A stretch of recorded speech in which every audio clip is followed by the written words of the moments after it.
ভিতরে গর্ত হইয়াছে। প্রশ্ন করে বসেছে, ইয়া রাসূলুল্লাহ, এই দাগগুলো কিসের? আপনার কি ছোট সময় কোনো ব্যথা পেয়েছিলেন? আমার নবী মাথা জাহি দেয়, আয়েশা রে, না না, সেই ব্যথার দাগ নয় হুজুর, খাজলি পাসরা বসন্ত হয়েছিল, এরকম দাগ দেখা যায়। না না, বসন্তের দাগ নয় হুজুর, এই দাগগুলো সুন্দর চেহারাই কোত্থেকে আসলো জানতে চায়। আমার নবী গাল বেয়ে বেয়ে চোখের পানিগুলো ছেড়ে দিয়ে মুখ মোবারক মা আয়েশার দিকে ঘুরাইয়া কান্দে, আয়েশা রে, এই দাগের কথা জিজ্ঞাস না, আমার কলিজা মানে না।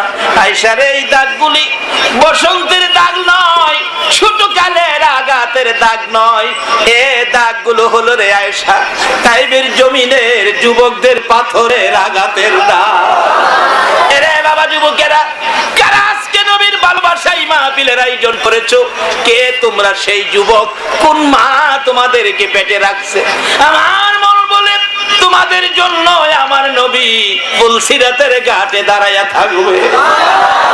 যেই বয়সের যুবকেরা নবীর পাথর মারছে, সেই বয়সের যুবকেরা মাদাম বিবির হাতে নবীর ভালোবাসার বাগান সাজাইছে। আল্লাহু আকবার। কে গো এই সন্তানের মা হয়েছো? কে এই সন্তানের বাবা হয়েছো?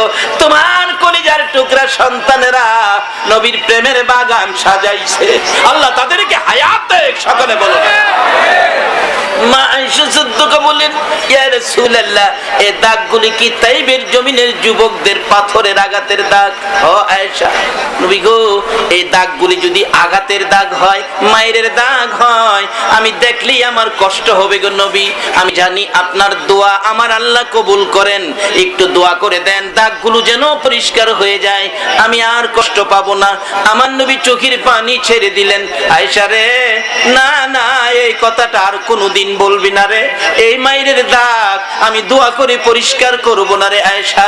হাসরের জমিন যেদিন কায়েম হবে, অর্ধ হাত নিচে সূর্য চলে আসবে, সূর্যের তাপে মাথার সার ফেটে মগজ গলে নাকে মুখে কানে দিয়ে বাহির হবে, জিহ্বা পায়ের নিচে চলে যাবে, মাটি তামা হয়ে যাবে। আমার উম্মতেরা রে, ওই বিপদের মাঠে নবী কই নবী কই বলে কাঁদতে শুরু করবে। আমার উম্মতের কান্না শোনার মতো আমি রাসূল ছাড়া কেউ থাকবে না। আমি আমার উম্মতের বিপদের মুহূর্তে এই পাথরের আঘাতের দাগগুলো লইয়া আল্লাহর আরশের কিনারে যাইয়া কাঁদ